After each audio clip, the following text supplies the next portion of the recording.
Okay, ladies, how are you? Nice to see you. We are talking today about lighting candles for Shabbat, waiting and waiting and waiting for that. And before, I would start with something interesting that I read. In the New York Times, there was this advertisement running for years. Small little cube in the front page of the New York Times. Dear ladies, for the Jewish women, don't forget to light your candles. This week's lighting candles is 4/17, for example, right? So, people didn't understand who puts this advertisement in the New York Times. Later, they found to know that a nice delegation of people came to the editor-in-chief of the New York Times, and they asked him if he can put this ad. He says, no, why should I put this ad? Put it in your Jewish newspapers. You know, for a small amount of people, I don't have to put this thing on. And they asked him in the beginning, and then they said, okay, so how much you want to charge us for it? He said, it's very expensive. $2,000 each week for this little cube. And so they were asking and looking and inquiring, and then they found this donor that gave for years $2,000 weekly, every week, for this little ad in the New York Times. And then some years later, he couldn't continue with this, and it stopped. In the edition of January of 2000, the editor wanted to do something interesting. Thank you. So they made the date of January 1st, 2100, 100 years ahead. And they kind of tried to predict, to write, things that will go with the future. For example, they wrote about if robots are allowed to vote or to be voted to the House of Representatives, or if Cuba will be one of the 52 or 53 nations of the United Nations, all kind of stuff that could be, and things can develop and stuff like that. And in that front page was a nice ad of dear Jewish women. Don't forget, lighting candles this week is 4/27. So one of the journalists was trying to call the editor-in-chief and ask him, we understand this and we understand that. Well, why this advertisement for the lighting candles for Shabbat? He didn't understand that. And the editor said something interesting. He told him, listen, we don't know exactly what's going to be 100 years from now. We don't know if Cuba will be part of the United States or not, even though we do see that we get closer now. We don't know if it's going to be aliens here or robots or whatever. But one thing for sure we know, the Jewish women will continue lighting candles every Shabbat. And in that week of January 1st, it's going to be a Friday, and lighting candles will be 4/27.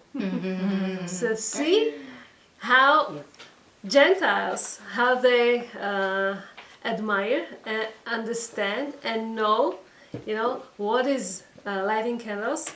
Surely we should appreciate that and learn more about that. We did start talking about lighting candles, what it does, what it brings to the woman, how women should feel, how women should prepare herself for that.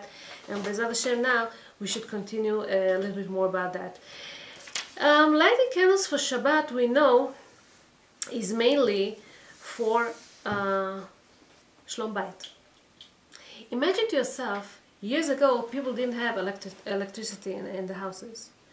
So they would sit next to a candle. If people don't put lights, if they don't turn on candles, the house isn't dark. Let's say your husband is asking from you to bring a plate, and you don't see what you do, and you hit something, and this glass fell, and people step on it, and they scream, and they're upset. Or your husband is looking for a book, and he steps on a toy, he steps on this, and he gets angry about you. Why the house is messy, why you didn't clean here, and and the kids are angry, and this is that, all because there is darkness. There's no light in the house. So the more people used to put light, years ago, the better it is. Even though, years ago, Baruch Hashem, today we don't feel this poverty of years ago. It's not so painful. It's not so hard for us to go and buy candles for Shabbat. But years ago, people didn't have much stuff, and to buy a jar of oil or some candles, it would be very expensive for them. So they would, try to, see if they really need a light here or not. Nevertheless, for Shabbat, they would even, borrow money, but they would buy candles and put as much as possible, sometimes in other rooms as well, not only by the dining room where you eat, so that there would be happiness in the house, not darkness and upset and grouchy and angry and whatever. So it is important to put this light. Also think about this, when somebody is in darkness, look at this way. When you look at the world on the surface, just, how does the world appear to you? Nations, people, countries fight with one another, don't get along, arguments, fights, wars, and you say to yourself, everyone is fighting with one another, everyone tries to eliminate the other side, and you think that by winning, you're controlling, you're more important, the other ones are not. And if you think, instead of that there is Hashem, that there is somebody that guides this world, that guides us, that shines and tells us what's the truth, what's not, it makes the world, look so much different. We want, everybody's talking today about the tikkun olam, to bring the world to fix the world, to bring the world into this ultimate redemption. This is what we're looking for. So to look at things in a different way, and hopefully all these fights and everything will subside, will be much better. Let's talk about the laws of lighting candles for Shabbat, okay? As we said last time, when you light candles for Shabbat, this is the time that you pray for children that will grow up to be Talmidei Chachamim, that will grow up to be tzaddikim, that will have long life, that will have all the blessings in the world. You pray for your husband, you pray for your children, for other people as well. The mitzvah of lighting candles is at least 2. You have to light at least 2. Echad keneged zachor, echad keneged shamor. And then, as many as you want to add afterwards, it's up to you. But if you want to add candles, say beli neder. Don't take upon yourself and say, from now on, every Shabbat, I'll light 10 candles. What if you're not at home on Shabbat, you're by in-laws, and they don't have 10 candles to give to each and every daughter-in-law? Or what, Bezat Hashem, I don't know, if you'll have to give birth in a hospital, you cannot light 10 candles over there, or things happen that you cannot have 10 all the time. 2 at least you have to, but all the others, it's extra that you do. So say bli neder. Some people do it according to the amount of children that they have at home. Sometimes it's up to you. It's not a must. It's up to you the way that you want to do it. But it does say in the books that the more that you put, the better it is, because there's more light in the house. So it is good. A woman who, let's say, lit a candle for Shabbat, and the lights from some reason turned off, from wind or from what kind of a reason, is a woman allowed to lit it again or not? If it's still before sunset, okay, and the woman does not accept on herself the Shabbat by lighting, she still have time, and she doesn't accept the Shabbat upon herself by lighting the candle, so she can turn it on again. If time has passed, or she's not sure if it's she can ask her husband or some other members of the house. They didn't accept the Shabbat upon themselves to light this candle.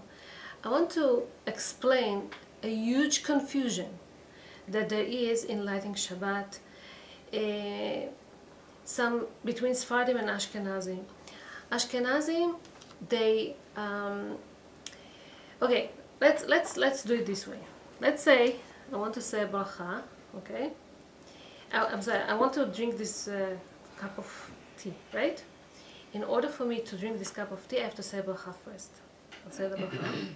Baruch atah Adonai Eloheinu melech haolam she'akol nהיה b'dvaro. Amen. And then I drink, right? Every mitzvah that you do, first you say the bracha, and then you do it. זה נקרא עובר לעשייתן. Same would be in the mikveh. There's a big, well, let's put the mikveh away. Let's concentrate on this mitzvah, on drinking, for example. You say the bracha, okay, then you drink. The same would be with lighting candles. You want to light candles for Shabbat, first thing, by the Sephardi, okay, minhag is to first say the bracha, and then light it. By the Sephardi. Bukharian people that used to live in Russia, some of them, they took upon themselves the minhagim that used to be there. I think that the Chabad, Lubavitch, used to be very dominant in Russia, and so they taught, some of the laws to the Bukharian Jewry that used to live there, and so we got a lot of things from them as well. So in Russia, if the grandmothers, okay, first used to light the candle, say the bracha, cover and say the bracha and everything, don't confuse the grandparents and the old aunts with the new Sephardi way, because they get confused and we don't need this. Everyone should do whatever they used to do. It's up to you what you and your husband decide, but we took upon ourselves how the Sephardim used to do, and this is first say the bracha and then lighting candles. If a woman, You strike the match first and then? Okay, you say the bracha, then you light the candles, then you put the match slowly on the tray so it's going to burn down itself, and then you can ask all your wishes. You can cover your eyes, you can ask your wishes, it's up to you. So, therefore, if the Ashkenazi woman, okay, she lights the candle and she takes upon herself the Shabbat by lighting candles, if this candle was turned off, she cannot turn it on anymore because she accepted the Shabbat upon herself. By us, the rabbis say that you don't accept the Shabbat upon yourself necessarily by lighting candles, but by the time the Shabbat comes in at sunset. But this you have to make some kind of a declaration once a year. Best to do it in Rosh Hashanah, next to Rosh Hashanah, around Rosh Hashanah time. You say this declaration that you don't accept upon yourself Shabbat by lighting, but whenever Shabbat is going to come in, this is when you accept the Shabbat. Why we do it that way? For example, let's say you are invited to your mother-in-law on Shabbat, right? And it's far away. It's going to be so much easier if you're going to drive over there. But you have to come back home, okay? So first of all, you have to light candles that are going to stay long until you come back so that you can enjoy this light. You don't light candles and you run away from it. It's not appropriate, it's not honor for Shabbat. It's not honor for the candles. So put these candles that will stay longer, put more oil or have longer candles, bigger candles that will stay longer time. And then after you light the candles, because you don't accept the Shabbat upon you yet, you can drive there and you accept the Shabbat over there. So can I ask you a question? Yes. So if we don't accept Shabbat until sunset, then we can light candles like even half an hour earlier or like. I'm saying just to. Yeah, not too early when the sun I'm sorry, in the middle of the it's still noontime, because we have to see that it's that the lights are lit for Shabbat. We don't light too early. It's obvious that no one is able to do it. It's because it's too early. People are busy. But half an hour before Shabbat, it's fine, no problem. And then you're going to continue. It says over here, if they leave their house in the noontime, not when Shabbat comes in, they should light the candles without the blessing. She can say the bracha over there, but let me do it slowly so that we don't get confused. So we said that if you're invited to someone's house, you put longer candles, so that it's going to stay until you come back, or you still stay by the candles for some time. You pray, you ask your wishes, you stay, at least some good, 10 minutes or so by the candles. It's not like lighting and running away from it. You're enjoying it, and then you leave, okay, to whoever you have to go to. Continue. It's good to put on your nice clothing before. We said it last week. But if you're debating what to wear, or until you're going to decide, or whatever, and the time will pass, so it's better to light candles first, and then to go put on your clothing. You want to dress extra stuff, you want to put this or you want to put that. If you're doing all these accessories and you won't have time to light candles. So it's better to light on time, and then to put on your extra clothing that you want to do. But hey, ladies, we said a few times already that we want to come prepared for Shabbat. We want to come ready. Try to calculate your time and see what you could do, even before putting your to have your makeup already before, to put your mitpachat before, to put your nice clothing before, to make sure kids are ready. Takes time, so get ready for that. It's good to put tzedakah before you light candles. It's a nice minhag. Any time you do a mitzvah and you want your prayers to be heard in heaven, okay, it's good to put some coins to tzedakah, so that with the merit of this, Hashem is going to accept your prayers. Women are more obligated to light candles than men. Okay, means if a woman is not at home from some reason, she went to give birth in a hospital, so the man lights candles. Okay, not a 15-year-old daughter at home. The man. It's an obligation. We said lighting candles is for shlom bayit. So if the woman is not home, okay, the husband lights it. Even if he knows that she lights it in a different place, wherever she is, okay, he also at home has to say a blessing and light it. A single woman, a widow, or a divorced woman who lives alone, she needs to light candles as well, not only a married woman.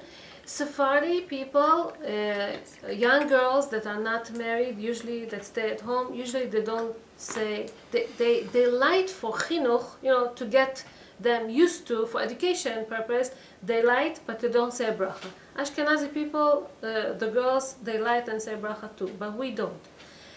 And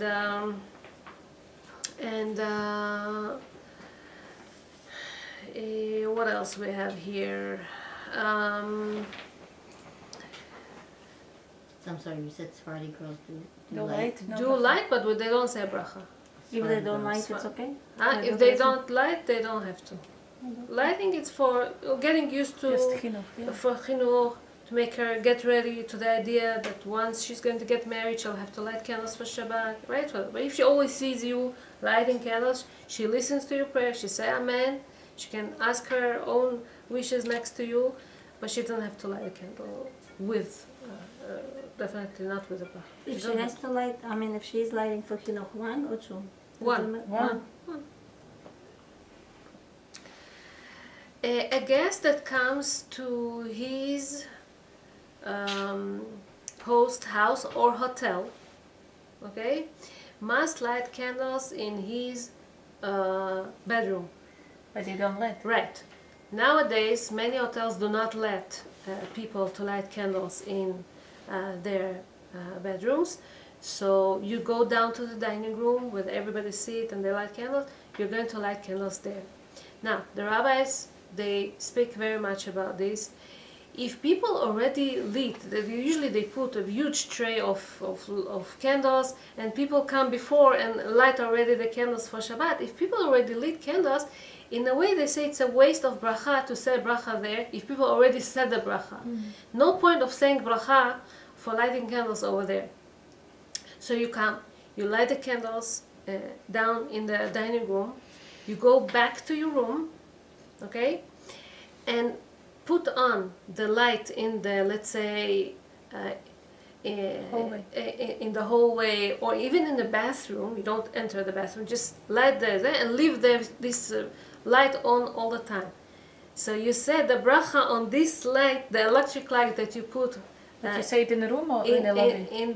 In the lobby you're going to light candle. In your room you're going to bracha. light it and say the bracha for lighting candles. This is what happens if you're in a hotel, in a Shabbaton, in some kind of a simcha or something. Okay? If there's no more candles lit, like sometimes women come in the beginning and they take a few, and then you come at the end and there's not so much left, and you don't have a chance to light the candle. It's enough just to say the bracha on the light. Yeah. Go upstairs, on the switch, say the bracha over there. People who come to their host house for the first Shabbat meal, this is I said already, if they leave their homes late afternoon, right before Shabbat enters, they should light the candles so that, this I said, long enough so that it's going to be enough, it's going to still burn as, will be still burning as they come back. If they leave their house, this I said also, a woman that is nida is allowed to light candles for Shabbat, no problem whatsoever. Some old I have a question. women were afraid that they cannot touch lighting at the middle of Shabbat. Yes. We were guests at one home, so we came later than the time for lighting the candles. So we got stuck on the road, but it was still within 18 minutes. And the hostess, the lady that was having us, she said that I was not allowed to light the candles. So I didn't leave. But then I knew that I still have this 18 minutes. I mean, not full 18 minutes, but it was just like, not in my home, I'm sorry. So for the next week, I was told from them that you have to add or ignore. Ignore? I mean, continue lighting the same amount as I light. But somebody else said that I should add one more candle. Right. So which is Yeah. So the rabbis, they tell the woman that forgot to light candles on time, or didn't have it at the time. It became sunset and she cannot light at sunset, not to violate Shabbat. So as a knas, how is a knas in Hebrew? From now on, you have to light one more candle every Shabbat to remind yourself, not to come to that situation anymore, not to forget lighting candles anymore. So this is regarding lighting candles for Shabbat. Any more question? Any more question about this? No? Okay. So right after we speak about lighting candles, so we do Kabbalat Shabbat. What is the Kabbalat Shabbat? Today I wanted to concentrate more on the tefillot of Kabbalat Shabbat. Last week we just explained how to get ready for this special time. We start with Lecha Dodi. Lecha Dodi is a beginning. We have 6 psalms of Tehillim that we're going to do before we start Mizmor LaDavid and Lecha Dodi. 6 psalms of Tehillim against the 6 days of the week, okay, getting ready for Shabbat. And they say, it's interesting, the initials of this Mizmorim is Nefesh, and the amount of words in all these Mizmorim and all this Psalm of Tehillim is 702, exactly the numerical value of Shabbat. Okay, so this is what we say. Right after, so I want to speak to you a little bit about Kabbalat Shabbat. Kabbalat Shabbat, Ari HaKadosh, I want to tell you a little bit about the timing of Ari HaKadosh. Ari HaKadosh lived about 450 years ago in Tzfat. Tzfat was next to him, his friends, his students, were all Kabbalistic, all into the mystic world. And when he used to make Kabbalat Shabbat, it was very, very interesting. Rabbis say that Rabbi Gedalia was the son of the Ramak. Ramak was Rabbi Moshe Cordovero. And he was also Kabbalist. He wrote the Tomer Dvorah. So he says that when Ari HaKadosh used to make Kabbalat Shabbat, they used to go outside the city. Today is next to the old cemetery in Tzfat, where he himself is buried, and the Ramak and some other important rabbis. And when he used to do Kabbalat Shabbat, a lot of souls, neshamot, used to come up, and the Ari used to cover his eyes from the light the light was too much, from the light that would come from this thing. Ari HaKadosh used to get out of the city to the fields of Tzfat, and with his students. So one time they came out and they were saying the Zmirot of Shabbat, and they're singing, and then he tells his students, what do you think? What about if we go to Yerushalayim and accept the Shabbat over there? Tzfat and Yerushalayim are not close, they are very far from one another. Some students said, yes, sure, why not, let's go. Some said, yes, we'll go, but the way is long. Maybe we should notify our wives first so that they won't get worried or something. And the Ari was so upset at that moment. He said, oh, Chaval, like if you all say in one shot, yeah, yes, we want to go, we're into it. This was some kind of time of heavenly mercy, and Hashem would redeem us on the spot. This was the time for Geulah, but you missed it because I'm thinking about my wife, and I'm thinking about my back pains now. I'm thinking about my food that's waiting for me in the house, and I'm thinking about this, I'm thinking about that. People thinking when they have all kind of materialistic agendas in their mind, they cannot get this redemption anymore. So he got very upset. He said, Chaval, we missed this opportunity of having the Shabbat in there, the Geulah. So now, so usually doing Kabbalat Shabbat is with singing, is when people concentrate on what they say.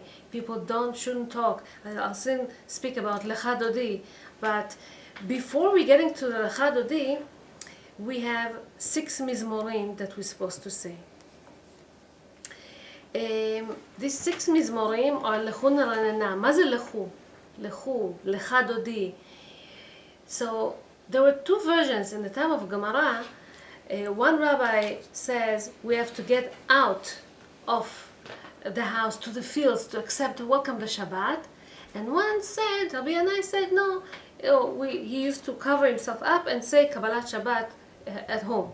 So the Ari HaKadosh said there's supposed to be 2 versions of Kabbalat Shabbat, one outside the house, one inside, but today we all follow one minhag. We do it only usually in the synagogues, in shul, when the guys gather there and they say Kabbalat Shabbat, we can do it at home. So this is how we do.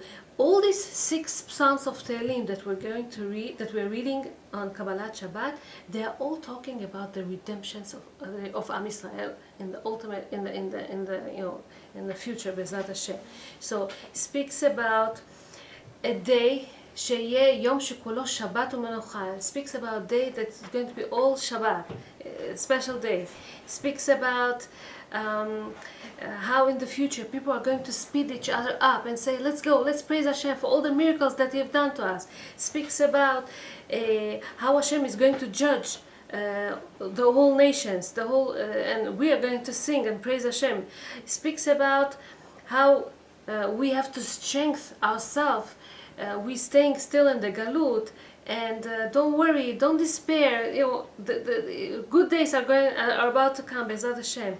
It speaks about telling the people how it's going to be the redemption after the judgment days. Speaks about what's going to happen in the time of the Mashiach and Gog and Magog, how all the nations are going to be frightened, how Hashem is going to take care of them.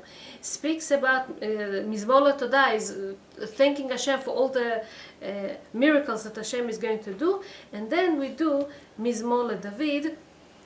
Mizmor LeDavid, Avu Hashem. We do it usually out loud just before the Lecha Dodi. Okay, this is the Mizmor LeDavid. Mizmor LeDavid has 7 times Kol Hashem, the voice of Hashem, and this is against the 7 days of creation. Mizmor LeDavid it has a lot of secrets in this Mizmor. Right afterwards we say, some people say Ana Bekoach, which is also a tefillah of Rabbi Nechonia ben Akana. It's very Kabbalistic things. It's based on 42 letters of Hashem. With these letters, with His name, He created the world, and it's good for protection. Usually when the soul is elevated, we say Ana Bekoach. People say it just before Shabbat, because our neshama is elevated. People say it when they go to sleep, because their neshama is going up to heaven to give a report. And people say also Ana Bekoach next to the grave of a person, because his neshama is going to go up. It's also a protection from all kind of demons and problems. So it's a very Kabbalistic thing. People say this Ana Bekoach. Now I want to speak to you about about an interesting thing. When we learned Nishmat Kol Chai, I told you that there are certain places in the Torah, in our prayers, that our neshama is getting elevated. Okay? Now let's first explain what does it mean. There are 5 levels of the spiritual neshama. We're talking about the first 3 ones. The lowest level is called nefesh. Nefesh means is the part in the neshama that gets elevated. This part is the part that talks about the materialistic desires. We want to eat, we want to drink. It gives strength. Okay, this elevation gives strength for us to do mitzvot like Netilat Yadayim, so we can get elevated in these simple things. Okay, this is level number 1. Level number 2 is ruach. Ruach is first nefesh, now ruach. What is ruach? Ruach is a little bit higher than that. This goes with the emotions of the person. Okay, emotions, feelings, feeling, for example, of love, fear, mercy, and it's responsible for the speech of the human being, his expression, how he expresses himself. In here, people can have, let's say, the